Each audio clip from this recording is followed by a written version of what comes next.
Data terpilah laki-laki memilah pendidikan antara laki-laki dan perempuan, dan perempuannya memilah pekerjaan antara laki-laki dan perempuan, pendidikan dan pengeluaran. Pendapatan ya, salah buat ini. Ini pengeluaran nih.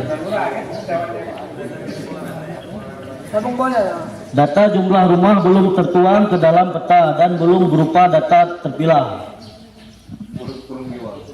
Untuk selanjutnya akan disambung oleh teman saya, Astuti, silakan.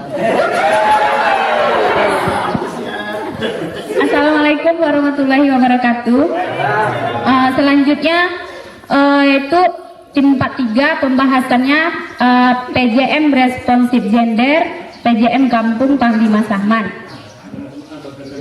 Bab 3 indikatornya kebutuhan praktis gender. Kebutuhan praktis gender ini yaitu kebutuhan yang jangka pendek. Di dalam PJM itu sendiri tidak ada. Yang ada di PJM hanya ada peta umum. Jadi kebutuhan praktis gender belum sempurna. Indikator yang kedua, kebutuhan strategis gender. Di dalam PJM itu sendiri ada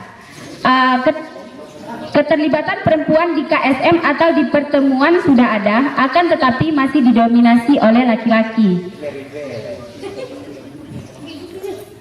Yang berikutnya, belum ada data terpilah atau belum ada data terpilah di indikasi persoalan kemiskinan. Kurangnya rekomendasi untuk menambah tabel yang kurang. Indikator berikutnya, kebutuhan umum, sarana dan prasarana dasar. Di PJM itu sendiri ada, tidak, karena belum terpenuhinya kebutuhan dari